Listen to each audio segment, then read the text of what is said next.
Happy holidays, everyone! You've found your way to part 10 of an ongoing series designed for both veterans and newcomers alike. We'll be speeding through the main story with added details and context. At the end, Dai-chan will typically address what we've learned, along with potential spoiler content, to see how events play into the larger narrative. That said, I've noticed some of these episodes have more spoilers to discuss than others. Starting today, I'll be splitting some of the main story with Dai-chan so we can both get ample screen time. Don't worry though, she'll still give a spoiler warning before the ending segment. We just finished covering the Pilgrims' backstory with Red Ash and Overzone. Going forward, we'll be returning to the commander's perspective, and in honor of Christmas, I'll look at Nikke's first holiday event, Miracle Snow, alongside the Brand New Year event. I won't be prioritizing side events like this very often, unless they're critical to Nikke's lore, but I'm making an exception here as Miracle Snow is just so emotionally resonant. It's also a great way to cure our woes of depression from Overzone. In some ways, the Ark is a terrible place to live, but it's also far from a complete dystopia. To bring morale to the people, certain holidays like Christmas are celebrated with artificial snow. The Ark uses the same system through which they simulate rainfall, essentially pouring it down from a sprinkler. However, this requires a ton of water, which the Ark happens to be low on this year. As a result, Enoch meets with Anderson, Mustang, and Ingrid to consider canceling the holiday snowfall. Rather than halt things entirely, they compromise focusing snowfall to a limited region. Oddly enough, Mustang notes how the outpost has an amusement park that would make the ideal venue. I assume that means the Ark proper just doesn't have the space for something so lavish. Still, so long as they tighten security around the outpost, the amusement park can receive snow for a full 2 weeks. Aiming to capitalize on this event is Rupee, a Nikke from the Talentum squad. These women exist primarily to stimulate the Ark's economy by running their own businesses. Rupee's company, Rupee, owns a shopping mall that sells luxury fashion on Royal Road. She promotes both herself and the business through public live streams, where she goes on spending sprees. Her live show, Shopaholics Anonymous, has many fans who enjoy vicariously shopping with such a friendly, energetic host. Essentially, she uses her company's profits to fuel her commercial lifestyle. Her own gyaru fashion sense reflects the designs she sells. She rarely ever gets angry. That is, unless a big sale falls through, or her loved ones are in danger. Beyond her love for binge shopping, Rupee is also in the market for a potential boyfriend. While Talentum is a Tetris squad, Rupee hosts Elysian's CEO Ingrid on one of her episodes as they go shopping for lingerie. The chat is thrilled, but just as distracted by the idea of Rupee having a lover. Emphatically, she declares she's dating a sweet, rich guy. Of course, this is a lie, so she resorts to dragging in the commander to play along with the couple's vlog. This winds up pissing off one of her sims, and though she's no stranger to being stalked, this escalates into an attempted kidnapping. Good thing we're around to clobber his ass. In all fairness, Rupee can protect herself, but hesitates about leveraging her superior Nikke strength onto a human. Eventually, she confesses to the commander for real, and they start dating. However, we wind up being so busy fighting raptures that it puts a strain on the relationship. This has us doubling down on our commitment, assuring her our love is genuine. Rupee takes to dating like she does her shopping, and goes all in with the hotel reservation. As funny as it would be for them to just hang out all night watching Netflix, I'm certain there was some chill involved. Another for the naughty list. Once again, I don't think all of these romances are occurring simultaneously. They're there for your own fantasy. Rupee may be the most popular Nikke in Talentum, but Yan is responsible for the squad's initial success. Rather than fashion, she deals in necessities from furniture to food at her various outlet stores and supermarkets. She's a cunning merchant and master of the upsell, using deals to trick her customers into buying way more than her wares are actually worth. Unlike Rupee, Yan is actually quite stingy, treating her money as a precious commodity rather than something to spend. That said, she'll splurge if it's for a charitable cause, as she's both kind and compassionate. One day, Yan works her sales tactics on the unsuspecting commander, swindling him into buying an insanely expensive filing cabinet that sorts papers automatically. You'd think with the Ark's impressive tech, they'd just go digital by now. The counters chide him for buying such an expensive item, before they, too, wind up spending more than intended, thanks to more subtle marketing tricks. Yan's reign of terror continues by selling us some luxury tea in exchange for the commander working as her personal assistant for a day. The commander is actually left in charge of the store and quickly adopts Yan's swindling ways even without training. After a taste of success, she challenges him to see how much he can convince Rupee to spend on superfluous things. The rush of making sales turns the commander into a real mogul, teaming up with Yan on further business ventures. This, in my opinion, is what true corruption looks like. I say that, but we still need to introduce Dolla, who deals in electronics. Nothing wrong with that, by itself anyway. The tricky part is how she also deals in the dark net. I mentioned the nefarious Sixo when discussing Sugar. She, or he, since we've never seen them, is a criminal mastermind who curates the dark net, even when the central government tries to shut it down. As far as I'm aware, Dolla doesn't contribute to its development, but she sure does profit from it. When not busy with her electronics empire, she sells illicit items and generally keeps her finger to the pulse of the darknet's transactions. Mustang discovers this and entrusts the commander with convincing Dolla to cease her black market relations. When confronted about it, she deflects the issue, too occupied with other appointments to give us the time of day. Thus, the commander does his own digging into the darknet and finds a user named Royal Dolla selling stolen ID chips. He buys one for the chance to meet the seller in person, who indeed winds up being Dolla. Even though her underground operations could land her criminal punishment, she trusts the commander won't turn her in, insisting the Ark should be a place where anyone with enough money can do anything. As a sign of goodwill, and to fluster him, Dolla gives up the ID chip for free, along with a special package containing racy lingerie. She encourages him to keep visiting her, finding his concern sweet. A later visit to her company reveals that Dolla is in touch with the Collectors, criminals who scavenge corpses from the Outer Rim and other terrorist activities.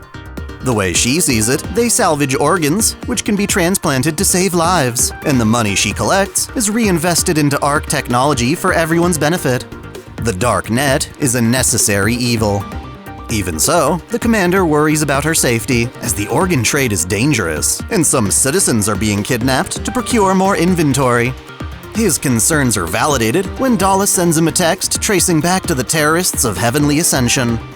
The commander rescues her from the Outer Rim, as she was accidentally captured during one of her deals. We treat her wounds and escort her back to safety, earning a kiss, as most commanders wouldn't endanger themselves for Nikke's. Ultimately, we relent about her sketchy transactions, realizing she's merely making the most of a shitty situation. Dolla's a dark knight of sorts, aiding the Ark from the shadows while rising in the public as the ultimate entrepreneur. Anyway, Rupee is eager to spread holiday cheer by streaming at the amusement park while giving away prizes in exchange for interviews. The commander agrees to help her find interview candidates and notices other Nikkes enjoying the festivities. Among them, Sugar has opted to race the merry-go-round with her motorcycle. This distracting mayhem makes it harder to source interviewees. From the slim pickings is Anne, or N102, a Nikke with amnesia. She's part of the Recall and Release Squad, which is no more than a front for researching how Nymph interacts with memories. One could hardly call it a squad at all, given she's the only member we ever see. In the name of research, Anne undergoes daily memory wipes, forcing her to rely on a diary to keep track of her experiences. Despite this cruel tradition leaving her feeling empty, she's otherwise quite cheerful and bursting with energy. When it comes to combat, every operation feels like it's her first, which is intimidating to say the least. Dai-chan brought this up in the previous episode, but the Ark is still far from perfecting its memory wipe technology. In Anne's case, she retains certain parts of her subconscious, like her fondness for calico cats and the delicious taste of croquettes. She eats some of these croquettes every morning, never getting sick of them thanks to her circumstances. The commander is assigned as her counselor, observing how befriending her is a lot like the film 50 First Dates. He can play an important role in her life, but that progress is reset every 24 hours. Even worse, Miscellus researchers experiment with her nymph to see what they can fine-tune. A lot of this involves forging the entries in her diary. For example, they can have her think spicy croquettes are the best, so she'll order them, only to choke from the heat. Can the memories they implant or alter through nymph overcome or replace her subconscious preferences? Not enough, it seems. The commander finds this inhumane and opts to give Anne memories she'll never forget. To sabotage this plan, one R&R researcher writes in the diary that we're a bad person, making Anne fear us the next day. Nonetheless, she can sense our sincerity, putting her faith in us as her mentor. Only when backed into a corner does the researcher show what happens when Anne isn't given her diary each morning. She can't remember anything about herself and just mutters like a broken record. The commander continually visits her under these circumstances until she finally starts to remember him, as well as other things, all on her own.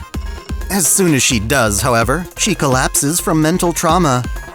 After reviewing the case, her diary experiments are called off, allowing her to finally write daily entries for herself. She still has her memory wiped each day, but at least now she's in charge of what she reads in the morning. Sure enough, this has led to her branching out from her daily routine and escaping an endless loop of ignorance. The commander encounters become her dear friends, even though she needs to remind herself. This winter event tells the story of Anne's miracle Christmas, and it's by far the most adorably wholesome thing in the game so far. Like I said before, Anne's at the amusement park and agrees to have Rapi interview her. The questions for her interview are pulled at random from a bag, and would you know it, the question Anne gets is, "What did you do last Christmas?" This nearly ruins the festive mood, until she answers she just slept in last year. Apparently, this has happened enough that R&R has gaslit her into thinking any day she doesn't remember is because she slept through it. I guess that's better than constantly reminding her about her situation.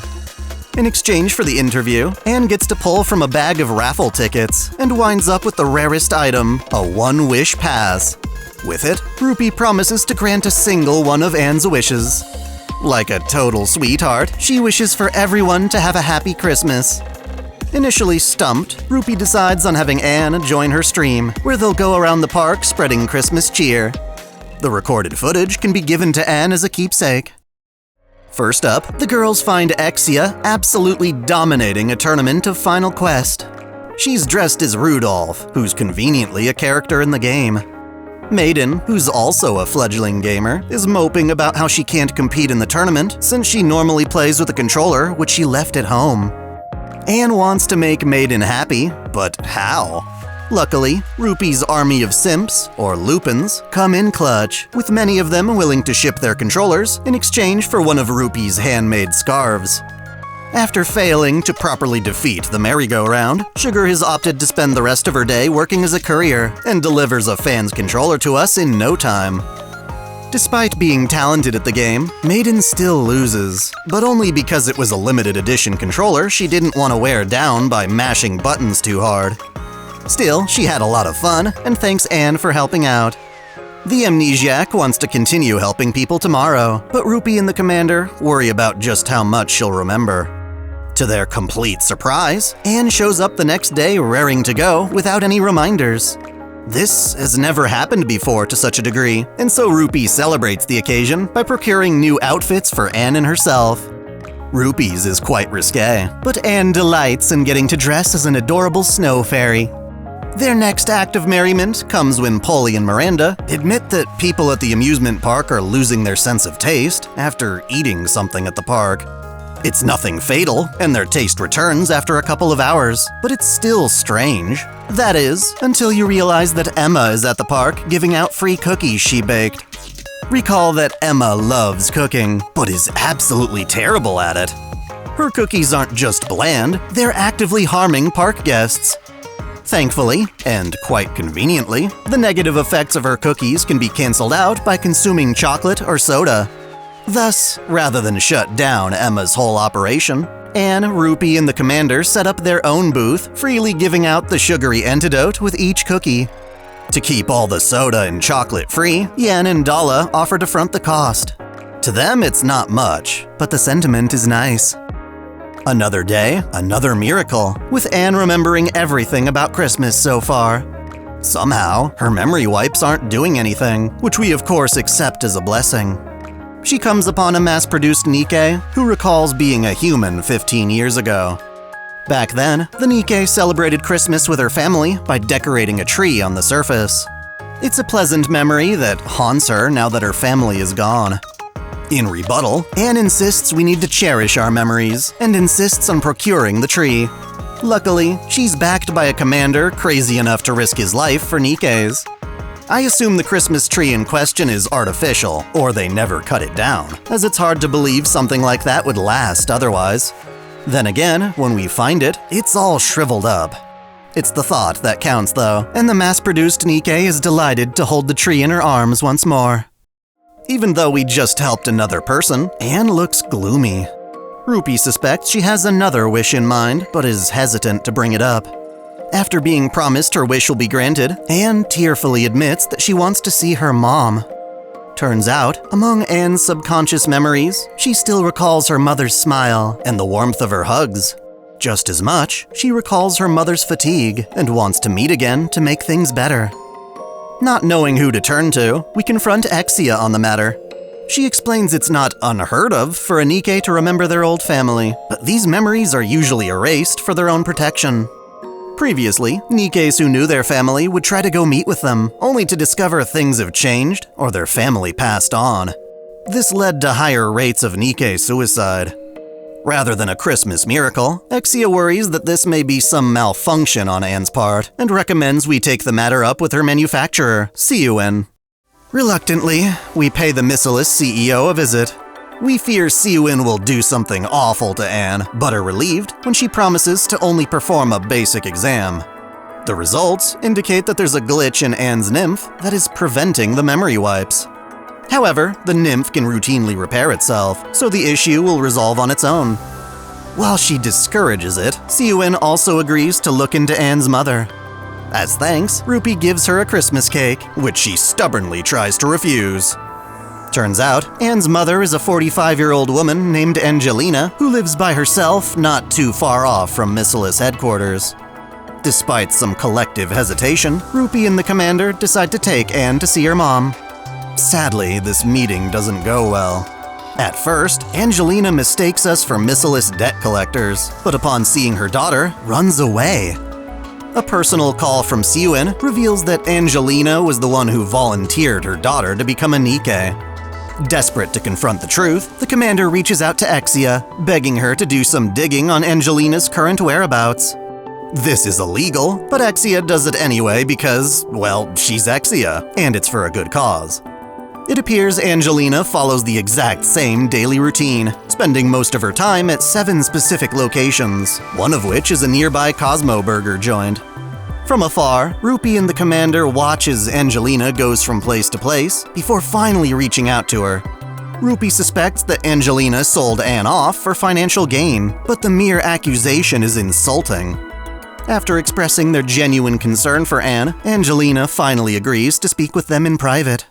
Long story short, Anne's daily memory wipes are a measure meant to keep her alive. As a 10-year-old girl, she was diagnosed with a special photographic memory. She would remember far more details than anyone else, and if left untreated, her brain would literally collapse from being overloaded. The only way to save Anne was to turn her into a Nikke, allowing her memories to be purged on a daily basis and still function with the aid of Nymph. Angelina reluctantly complied, but was told by Missilus staff that these memory wipes would be insanely expensive. For her daughter's sake, she works multiple part-time jobs to afford the procedure. When asked why she never visits her daughter, Angelina proclaims that she used to, but was told it led to Anne trying to hurt herself. Every single day, Angelina scrubs bathrooms, lifts boxes at a grocery store, cooks food at 2 different restaurants, cleans puke from drunk tavern patrons, and cleans the stairs of a high-rise building. She only gets 4 hours at home to recuperate before starting it all over again. Furious about this, Rupee and the commander barge past Siuin's assistant Rian and demand an audience. Siuin is caught trying to hide her cake-stuffed face when we come in accusing her of extorting money from Angelina. She takes a verbal assault in stride before realizing what must be going on. During an intense phone call, Siyun confirms all the payments Angelina has been making to R&R over the years, and orders everyone who accessed those funds to be fired, if not outright executed by perilous siege. Damn, girl, you mean business. She may be a mega bitch, but Siyun has pride in her company and refuses to have her employees tarnish its reputation. This whole time, Angelina was being swindled by R&R, and Siyun wants to make things right by providing adequate compensation. Perhaps the true miracle here is that she actually apologizes, begging us not to alert the media of this scandal. Looking into the matter reveals how R&R told Angelina to stay away from her daughter under false pretenses. I take that to mean Anne never really tried to harm herself. The truth should be a cause for celebration, but Angelina still refuses to meet with Anne. The dejected mother explains she knew she was being lied to, but accepted her situation as penance, as an excuse to stay out of her daughter's life. Penance for what, though? Angelina confesses that, prior to the scandal, she used to meet Anne every day after the Nikke transplant, but it proved too traumatic to maintain. Each morning, she would have to introduce herself to her own daughter and endure the same routine over and over. It wasn't just a constant diet of croquettes at fault either. Never being recognized as Anne's mom at first glance took a toll on Angelina. The agony of being forgotten overcame her, to the point where she chose to stop visiting. Thus, when R&R lied to her about making payments, her guilt pushed her to go along with it. Even now, she's too afraid of being forgotten that she still doesn't want to meet Anne, regardless of her current Christmas miracle. Fortunately, Anne continues to enjoy her 2-week holiday festivities. She bakes cookies with Emma at the commander's dorm, where we get a call from Anderson that things are about to end in a couple of hours. The amusement park will close down, and the artificial snow will turn off for the year. Anne and everyone else have a pessimistic hunch that, when the snow stops, so too will her streak of memories. She'll have her diary and videos to look back on, but she still misses her mom. In desperation, Rupee visits Angelina once more, insisting the two meet while Anne still remembers her. Even through the memory wipes, it's clear that Anne still retains certain things, so none of her interactions are meaningless. If Anne can retain even a single glimpse more of her mom, it'll be worthwhile. Just as the last snowflakes hit the ground, Angelina finally shows up.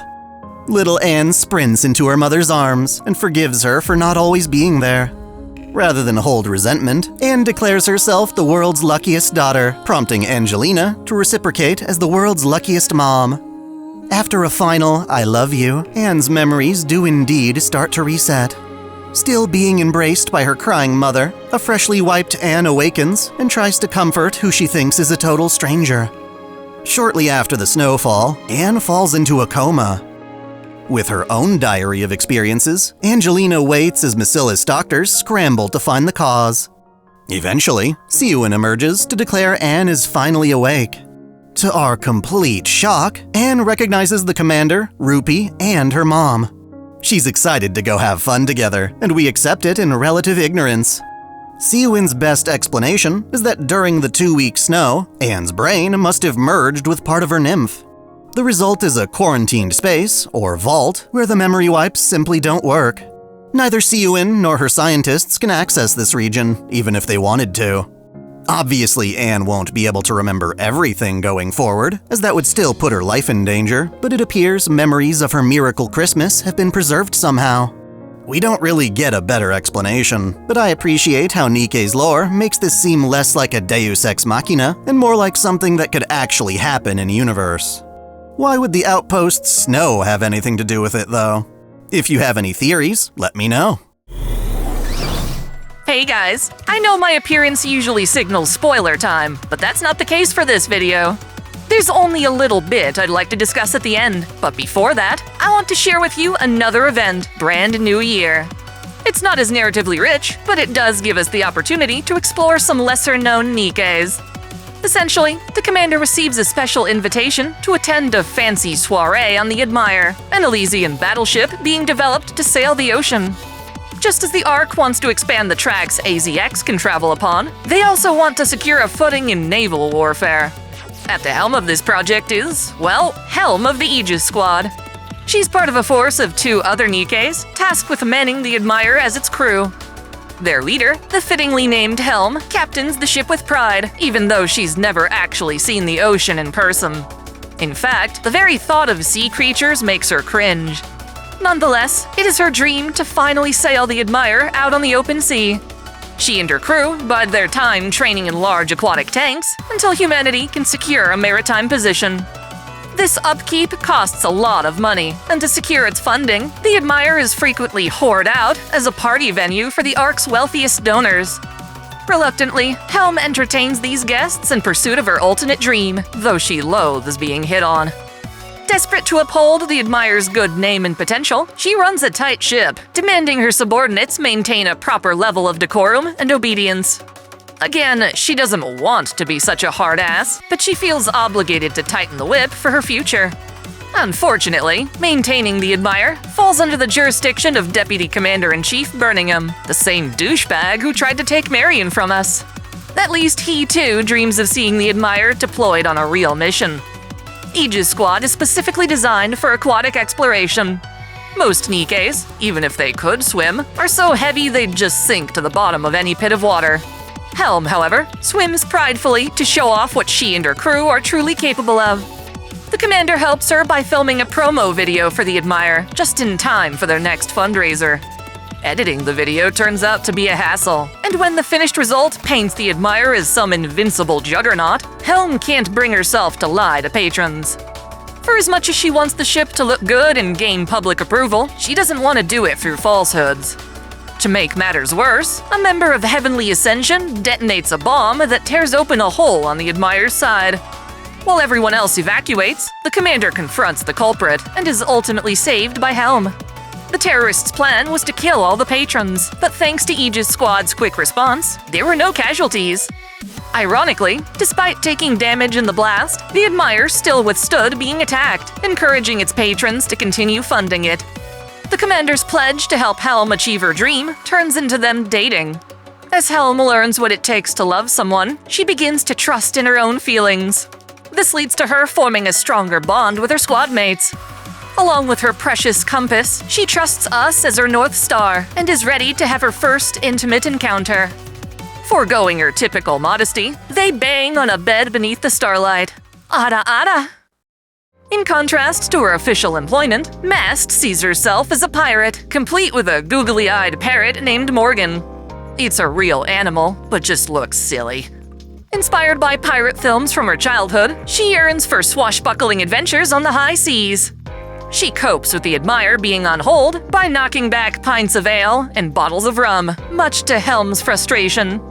At the very least, this keeps her enthusiasm ablaze for whenever she does get her chance. Her favorite fictional pirate is Jack Lowe, or Captain Jack, who was popular before the Rapture invasion.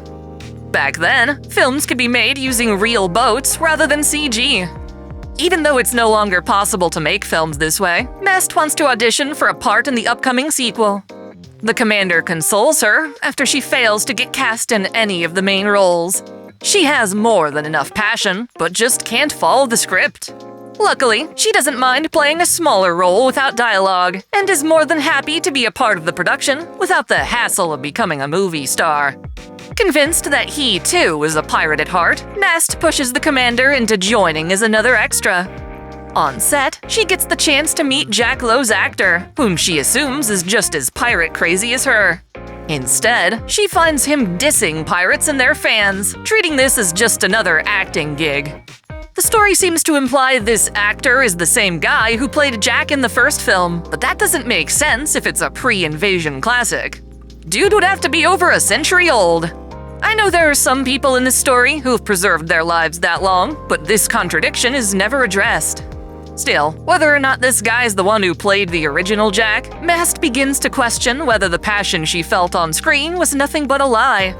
To cheer her up, the commander dresses himself as Captain Commander, hamming up quotes from the old film at the outpost pool. Many would find this embarrassing, but it assures Mast that her dream of being a pirate is real, even if her inspiration wasn't. She was afraid to watch the first film again after what happened, but now she reclaims it as a beloved classic.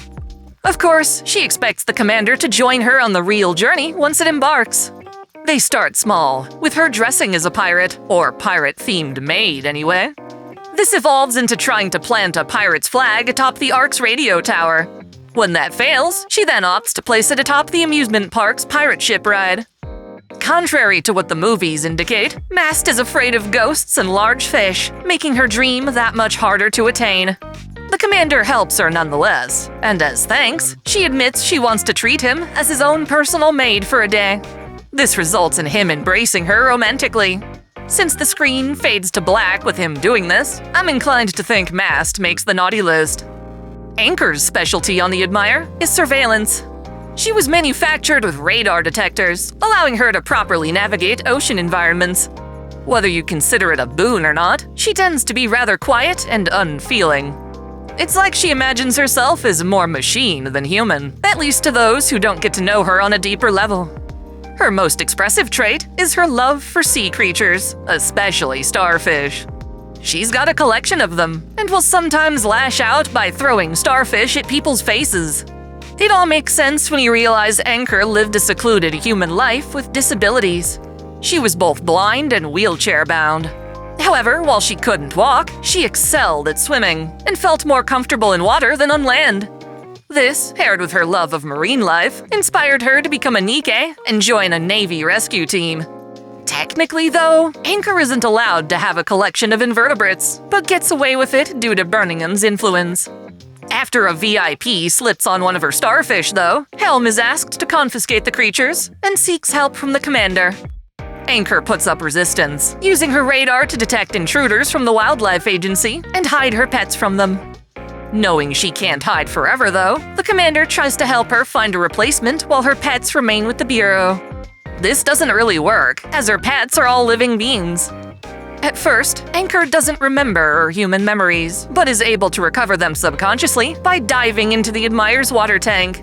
Reunited with her human desire to rescue people, she saves herself and the commander who dove in after her. At the same time, Helm and Mast negotiate with the Merchant Union, who agree to buy the character license to Anchor and her collection. This loophole allows her to keep her pets, no longer having to hide them. For a time, she works with Mast as a fellow maid who garnishes the omurice she serves with cute starfish shapes. Before long, the maid cafe deems her a true professional, worthy of mentoring her own apprentices.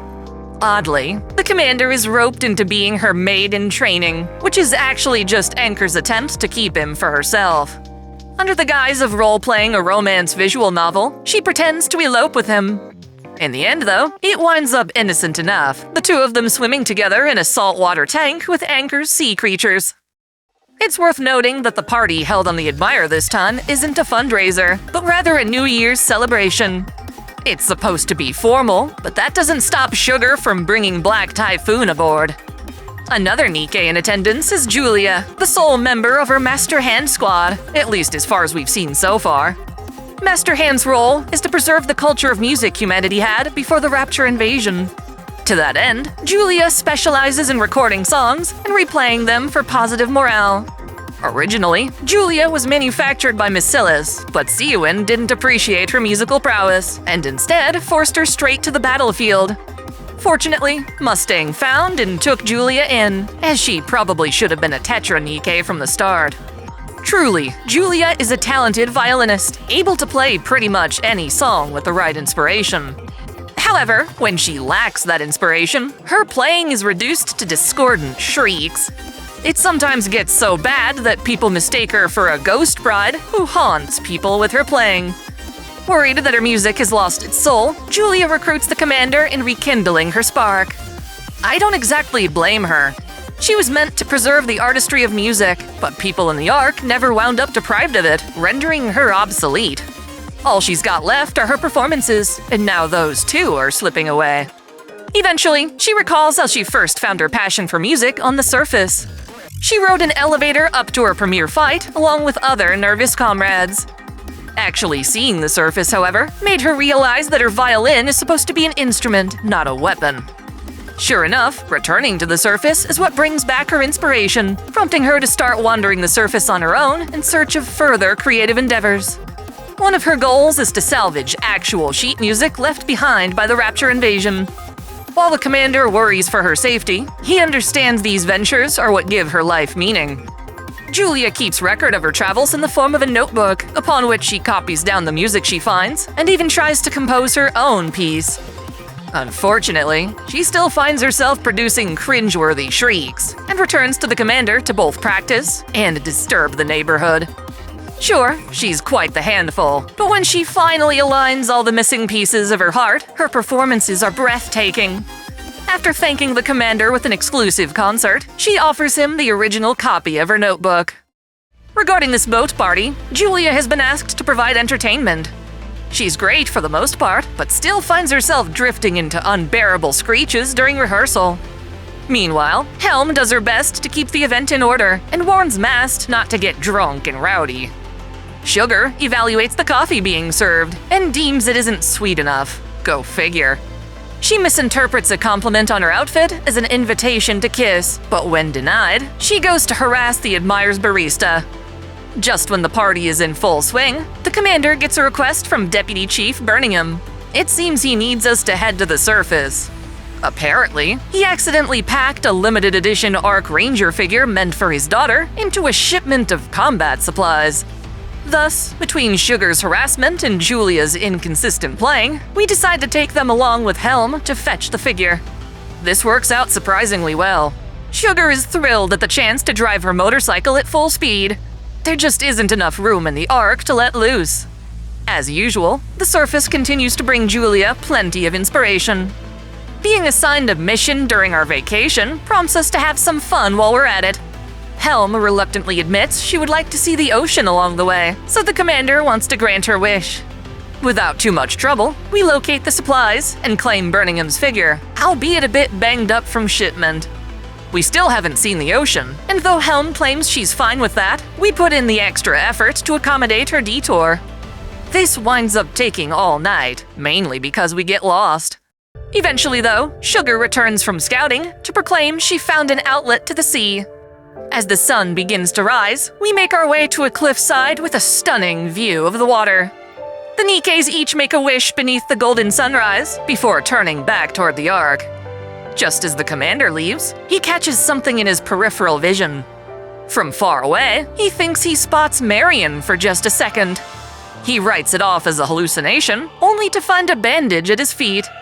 I assume the wind must have carried it, as I can't imagine Marion getting that close unnoticed. I'm very sneaky, sir. Back at the Admire, the festivities continue until the sun goes down, after which we all enjoy some fireworks. It's crazy when you think about it, but the Dome of Eternity is so high up that you can still launch fireworks without them striking the ceiling. It's easy to forget just how much space the Ark has. It's big enough to host entire supermarket chains, an amusement park, and various malls. Rupee's live streams can average 500,000 views, which isn't bad for an underground bunker. We often visit the same few locations in the story, but the Ark's clearly got more than we've seen. This just makes it more depressing for all the people who were denied entry. Sure, it took 100 years to grow and develop, but imagine being one of those people locked out of the Ark when it was first sealed. For them, all those stores and luxuries could have been used to shelter more refugees. I guess we should be glad we don't have to live like that, though reality certainly has its own glaring issues. Even so, I wish you all happy holidays. Be sure to cherish the time you have and pursue what makes you happy. For me, that's making more videos, our next of which will finally return to the game's main campaign. If you haven't noticed yet, Nikke's latest update provided us a timeline of events, sorting them by chronological order. You can actually watch all the relevant cutscenes in a single, compiled list. Mind you, it doesn't list anything I forgot to mention in this series. Technically, there are 2 more events that happened in the past, but I think it'll be better to cover those in conjunction with their relevant plot arcs. Until next time, celebrate your fandom! I want to give a special shout out to all my $10 and up supporters. Video Gamer 75, Dante Pendragon, Stephen Elak, Mystic Samurai 1983, Otaku Mom, Free Brick, Alexis Yukio Gomez Yamato, Lunar Works, Link Pendrago, Observer Bellis, James Hewitt, Uncanny EXP, Crow Calum, Saul Soto, Matal Mataru, Winter's Edge, Sneer Cachette, Foxbox, Alzinga Fagan, Caitlin P, Sith Lord 906, Vladimirovna, The Taz 96, Kengo X77, and Alistair Bernadotte. Thank you all so much.